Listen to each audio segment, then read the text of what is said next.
কম বেশি সবাই চিকেন খেতে ভালোবাসো, আমিও খুব একটা ভালোবাসি না। আমি 1 পিস কি 2 পিস খাই। আমি কেমন করে করি সেটাই তোমাদের সাথে আজকে শেয়ার করলাম। খুব ছোট্ট ভিডিও, বেশি বড় ভিডিও নয়। তো প্রথমে কড়া গরম হয়ে গেছে, তাতে সামান্য সর্ষের তেল দিয়েছি, দিয়ে পেঁয়াজ, টমেটো, আদা, গোটা গরম মশলা, রসুন, ধনে আর গোটা জিরে দিয়ে হালকা করে সব ভেজে নেবো, ভালো করে ভেজে নেবো। ভেজে দেখো আমি এখানে ঠান্ডা করতে দিয়েছি।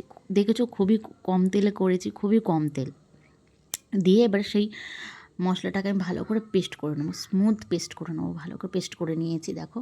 দিয়ে এবার সামান্য আবার ওই কড়াতে তেল দিয়ে আমি চিকেনটাকে আবার ভেজে নিচ্ছি, একটু ভালো করে ভেজে নেবে।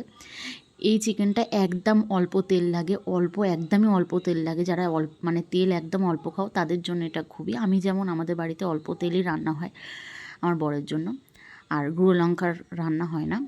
তো দেখো মাংসটা একটু ভাজা ভাজা হয়ে গেছে। আমি ওই মশলাটা যে পেস্ট করেছিলাম ওই মশলাটা এতে দিয়ে দিয়েছি, বাটা মশলাটা দিয়ে দেখো ওখানে কষা হয়ে গেছে। সামান্য একটু হলুদ গুঁড়ো দিয়েছি, আর কিচ্ছু দিইনি, আর কোনো মশলা দিইনি, আর গুঁড়ো লঙ্কা তো দিইনি। তোমরা চাইলে দিতে পারো, কিন্তু এরম প্রসেসে একবার করে দেখবে, হেভি টেস্ট হয়, দারুণ টেস্ট হয়। যারা একদমই অয়েল খেতে চাও না তাদের জন্য। তেল আর গুঁড়ো লঙ্কা বাদে কি রান্না হয় না ভালো? ভালো হয়। তেল ছাড়াও ভালো রান্না হয়। একবার তোমার বাড়িতে বানিয়ে দেখো, এরকম দারুণ টেস্ট হয়। যদি ভালো লাগে ভিডিওটা অবশ্যই লাইক কমেন্ট করে দিও। Tata, bye bye.